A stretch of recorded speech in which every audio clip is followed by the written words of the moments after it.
Hey buns, well, patch 5.1 is right around the corner. It's coming up. It drives me crazy when people say right around the corner because it's so cliche. Christmas is right around the corner. Patch 5.1 is right around the corner, but it is. It's coming up on Tuesday, October 29th. So I'm really excited about it, and I'm not just going to sit here and read patch notes because I don't have like a very long attention span to do all of that. But instead, I will just focus on the most exciting things that I'm very hyped about. I'll also mention that most of my information regarding what we can expect is coming from previous live letters where the dev team talked about it, and the English translations provided by the Final Fantasy XIV subreddit Discord server. So I really appreciate the hard work of everybody in that Discord who provides the English translations to the English community. Thank you for doing that. So the first thing is the NIER raids. Those are 24-man raids. I just started playing NIER for the first time. I've been streaming it for the past week or so. And I've got to say, like, if you haven't played it yet, please do it now. You might have time. You might still have time. It was live letter 54 where Yoko Taro talked to everybody about NIER. Yoko Taro said, "We should stop paying the fees for 1 DC, by the way, so we can use the money for saving unfortunate children around the world." That's the story for the NIER raid. A lot of people reacted with the Crystal DC on there.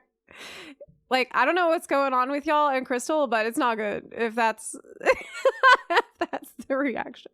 Yoko Taro said, quote, "Real talk, I wanted to create a collaboration that fans of both worlds can enjoy in a way that you didn't need to have prior experience in each world to be able to enjoy it." So, like, if you straight up can't afford NIER, you know, like, I understand. You should still be able to enjoy it if it's just not possible for you to play NIER. On the other hand, though they're making it accessible for everybody that's not played NIER, Yoshida did say, quote, "Most Warriors of Light / Warriors of Darkness will probably be finishing up with the 5.0 content in the next weeks, so get a copy of NIER to play. It's probably best for enjoying the Alliance raid." And I wholeheartedly agree, because I'll admit, when I first saw the patch trailer before I had played NIER at all, and I was like, meh, well, I guess it looks kind of cool. But then I played some NIER, and I watched the patch trailer again, and I was like, whoa! Another thing about NIER, if you're gonna play it and you haven't yet, you need a controller to play it. Do not play on the mouse and keyboard. Even if you haven't played NIER, you're probably familiar with 2B. You've probably come across art of 2B or seen cosplays of 2B.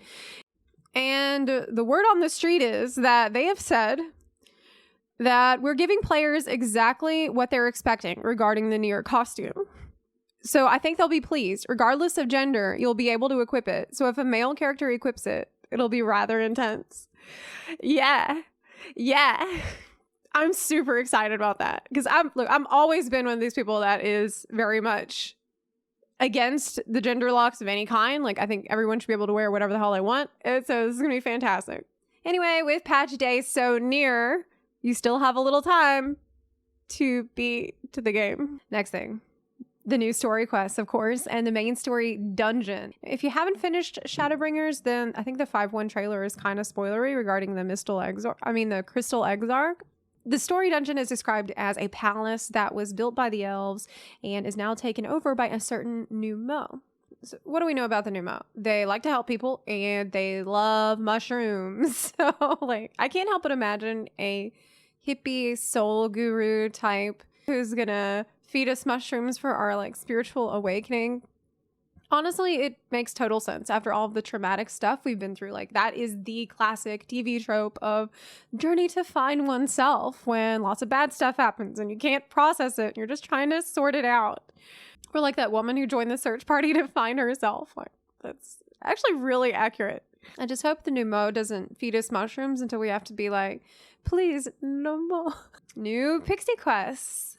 The pink one looks kind of bratty. I don't know why. Like, maybe it's just the way that she's pointing. Like, go get my leaf from over there. Like, I don't know what Pixies want. Like, Porksy has on a little hat. He looks like he's their butler or something. Actually noticed on this screenshot for the first time that Pixies have flowers growing out of their chest.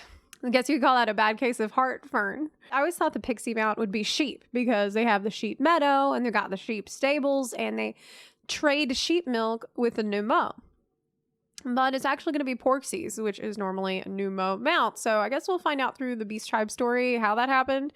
Honestly, I'm a little disappointed that we didn't get wings or a beaver. For those Pixie quests, they are adding a playground. So we'll finally have a place to drop off our Lalafels after raids. New extreme trial.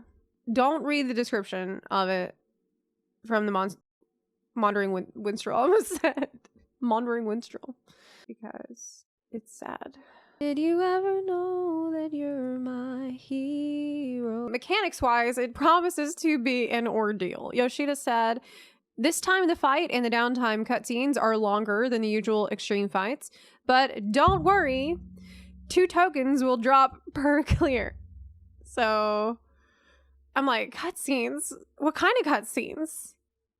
As much as I want this mount, which, yeah, that is the mount. That's the dragon mount from Hades, and it looks amazing. Farming it is going to feel like shoving a giant spiky crystal in my heart. Yoshida said the difficulty is going to be on par with Shinryu Extreme, not Thornton Extreme. If you never did Thornton Extreme, it was kind of like this scene in Ocean's 12, sped up 1,000 times. New Ultimate Raid. So for people who love suffering, which of course you do, this is Final Fantasy, Alexander Ultimate is coming 2 weeks after 5.1. Upon unveiling it, I'm laughing because of the reactions under the screenshot. When unveiling it, Yoshida said, maybe some of you have nightmares now. Yeah, definitely, yeah. Quote, we put in everything. I have given it a try as well, of course. This is Yoshida talking.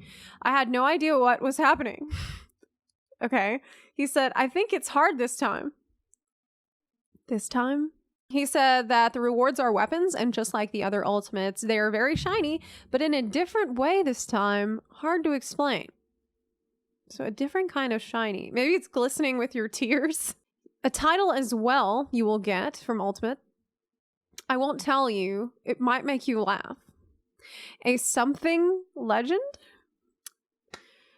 And I have been racking my brain trying to figure out what kind of legend the title would be. That would be funny that they didn't want to tell us. That was relating to Alexander. Having to do with Alexander and a something legend. I don't know, like maybe like a fisting legend. The game's most vicious and competitive PvP event will take place on Tuesday. You know what I'm talking about. The addition of new housing wards. They're adding wards 19 to 21, initially limited to only free companies, making this a team-based brawl where thousands of players will fight over 60 precious plots per ward. Battle Royale mode will be unlocked on Twintania and Spriggan, where they are selling private housing. May the bots be ever at your neighbors. Blue Mage stuff, including an increased level cap. The trailer shows a party of Blue Mages fighting Thornton. My first question, though, is, like, obviously, what ability would you learn from the Thornton fight? Could it be the one that they're showing Sir Zephyrin doing here? The spear? The spear? Look, I'm trying to not be spoilery, but just imagine if a friend, someone you cared about, got impaled, and then you spent time learning how to impale people exactly like how their murderer did it. Like, Warrior of Darkness is more unhinged than ever. For Blue Mage achievements, there will not be Unsync or Echo available. Yoshida said, we have a lot of new skills to learn that we hope you'll enjoy. It's really fun. There's a lot of content for Blue from easy to difficult, so something for everyone. I'm so happy to hear this. Like, I've been complaining about Blue Mage for such a long time, and I just hope we get some interesting rewards like titles, mounts, pets, glamour, things that don't matter but are fun. I feel like that's the right niche for Blue Mage. I cleared Mass Carnival, I got my perfect blue title, and then I had nothing to do. Like, I don't even have a reason to learn new spells. So I just hope that they find ways to incentivize players better. I'll be happy to have reasons to play Blue Mage besides abusing it to get on top of this lamp post. Job changes are always good, except when they're not. For a detailed summary of job changes, I'll put a link in the description. But basically, this is the Cliff Notes version. Ninja will almost feel like a completely new job. Samurai's rotation will change, but it's definitely going to be stronger than right now. Summoner has a lot of changes as well that will be difficult to explain unless you play it yourself. They tried to make it feel less busy. Bards will buff the party again, but not very well. Monks slightly nerfed. Dragoons are getting a change that will make them easier to use. They wouldn't say what it was, but said that players will all like it. So I'm thinking that is probably the removal of animation locks. And Red Mage, Machinist, Dancer is getting buffs, and Black Mage gets jack shit. New Game Plus. So with New Game Plus, you're going to be able to replay the story from all the different expansions. You'll get XP, but not quest rewards. So it can be like a fun way to level alt jobs.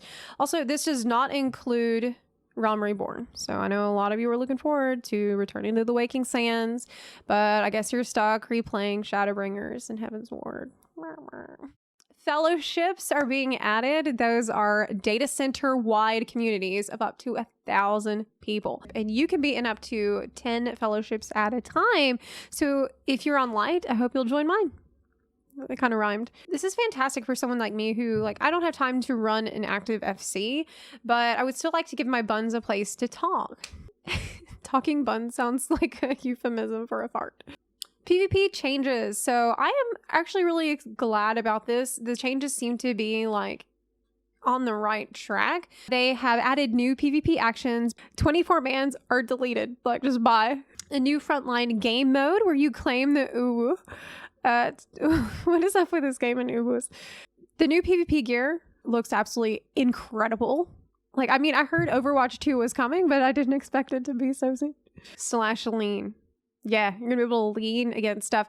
So like your character will lean, but you don't have to be against anything. You'll just lean against the air. But obviously you can like lean against anything you want. So yeah, you can role play a cool shifty character, like leaning against a tree and like saying ... There's a giant crafting and gathering revamp where they are trying to make it less confusing and less complicated.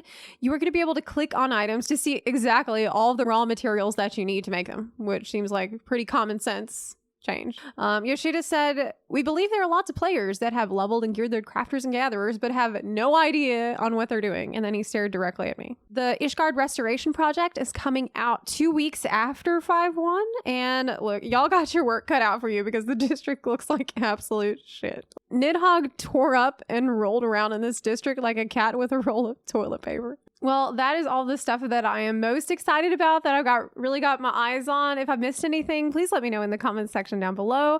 And keep your eyes on the special site. They are updating it all the time, and you might see some new screenshots, things to hold you over while we wait for glorious patch day on Tuesday. I want to thank you all so much for watching this video. I hope you're as hyped about the patch as I am, and I hope that you get a chance to play NIER at least a little bit before patch day. So you can always watch me do my playthrough, my first playthrough on Twitch. I am streaming it. It really is a work of art. It's just one of these games that, you know, you'll never forget. Anyway, thank you guys so much for watching. I hope you liked this video. If you did, consider subscribing to the channel. Maybe give it a thumbs up, and you can join the Discord server. You can support the YouTube channel and the stream on Twitch or on Patreon. So those links are all going to be in the description box below. Anyway, I will talk to you soon and wish you a very happy patch day. I'll see y'all on Twitch. Bye.